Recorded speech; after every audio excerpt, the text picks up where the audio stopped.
Assalamualaikum warahmatullahi wabarakatuh. Bismillah, alhamdulillah, wassalatu wassalamu ala Sayyidina Rasulillah, Sayyidina Muhammad ibni Abdillah, wa ala alihi wa sahbihi wa mawala, la khawla wa la quwata illa billah, amma ba'du. Alhamdulillah, kita masih berada di awal bulan Ramadan. Semoga Allah senantiasa mencurahkan rahmat dan kasih sayangnya kepada kita semua.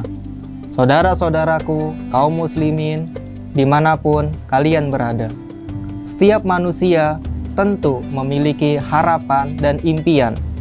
Dan kita tentunya ingin apa yang kita impikan, apa yang kita harapkan, apa yang kita cita-citakan terkabulkan. Dalam hal ini, Rasulullah Shallallahu Alaihi Wasallam bersabda bahwa terdapat 3 golongan, yang mana 3 golongan tersebut doanya terkabulkan, doanya tidak tertolak. Siapakah mereka itu? Salasatun la turaddu da'watuhum. 3 golongan yang tidak tertolak doa-doanya. Siapa mereka itu? Pertama, as-shaimu hatta yuftir, yakni orang-orang yang berpuasa hingga ia berbuka. Yang kedua, al-imamul adil, pemimpin yang adil. Dan yang ketiga, dakwatul mazlum, yaitu doa orang-orang yang terzolimi, orang-orang yang teraniaya.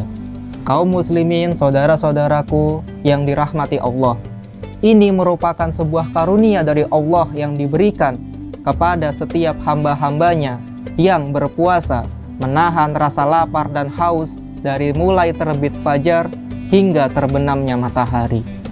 Akan tetapi, perlu diketahui, Nabi Muhammad SAW juga sabdakan, rubda sha'imin hazzahu min siyamihi al-ju' wal atos. Betapa banyak orang yang berpuasa, namun ia tidak mendapatkan pahala dari puasanya, melainkan hanya mendapatkan rasa lapar dan haus semata. Siapakah mereka orang-orang yang merugi tersebut? Orang-orang yang menahan lapar dan haus dari pagi sampai maghrib tapi tidak mendapatkan ganjaran. Mereka adalah orang-orang yang berdusta, menyebar fitnah, dan tetap bermaksiat di hadapan Allah Subhanahu wa Ta'ala. Dari Abu Hurairah, Rasulullah Shallallahu Alaihi Wasallam bersabda, "Man lam yada' qaulaz zur wal amala bih falaysa lillahi hajjatun fi ayyadda'a ta'amahu wa syarabahu." Barang siapa yang tidak meninggalkan perkataan dusta, masih saja melakukan perkataan dusta, malah ia melakukannya, malah ia melanggengkannya, malah ia mengamalkannya, maka Allah tidak butuh dari rasa lapar dan hausnya yang dia tahan saat ia berpuasa. Saudara-saudaraku kaum muslimin yang dirahmati Allah, apa yang dimaksud dengan az-zur? Apa yang dimaksud dengan perkataan dusta di sini? Imam Suyuti dalam syarah Sunan Ibnu Majah mengatakan bahwa az-zur adalah berkata dusta dan memfitnah, sedangkan mengamalkannya berarti melakukan perbuatan keji yang dicela, yang dilarang oleh Allah Subhanahu wa Ta'ala. Seperti apa contohnya? Contohnya misalnya ia berkata bahwa ia membela kepentingan rakyat, tapi faktanya malah dia sendiri yang mengeluarkan kebijakan atau menunjukkan sikap yang tidak pro terhadap rakyat. Tapi nyatanya ia melakukan kekerasan kultural dengan membiarkan, bahkan mengiyakan sebuah kekerasan yang terjadi di depan mata kepalanya sendiri. Contoh lain, praktik-praktik maksiat mengatakan bahwa akan menuntaskan korupsi, tapi malah membiarkan korupsi merajalela.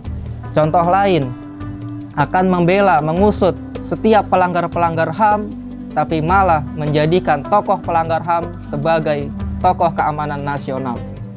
Contoh lain, maksiat yang terjadi apa saudaraku?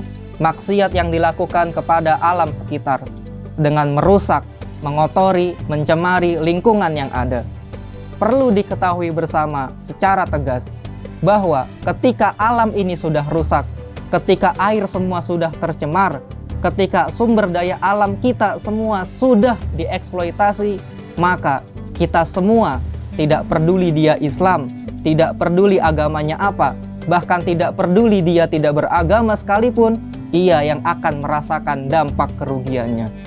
Dari mulai anak kecil, remaja, bahkan sampai dewasa, laki-laki bahkan perempuan, semua akan merasakan dampaknya. Ketika apa? Ketika alam ini sudah rusak. Contohnya ketika air sudah tercemar, maka siapapun tidak bisa menggunakan air itu. Oleh karena itu, jangan sampai puasa kita yang sejak subuh, sejak terbit fajar sampai maghrib ini, kita menahan lapar, menahan haus, menahan dahaga, menjadi sia-sia begitu saja. Dengan apa? Dengan tetap berkata sebaik-baiknya, dengan tidak berkata dusta, dan terus tingkatkan kepedulian kita terhadap sesama, bersolidaritas kepada mereka yang ditindas, meningkatkan keimanan kita kepada Allah Subhanahu wa Ta'ala, memperkuat ketakwaan, memperkuat solidaritas, serta terus menebar kebaikan. Wallahul muwaffiq ila aqwamit thoriq. Wassalamualaikum warahmatullahi wabarakatuh.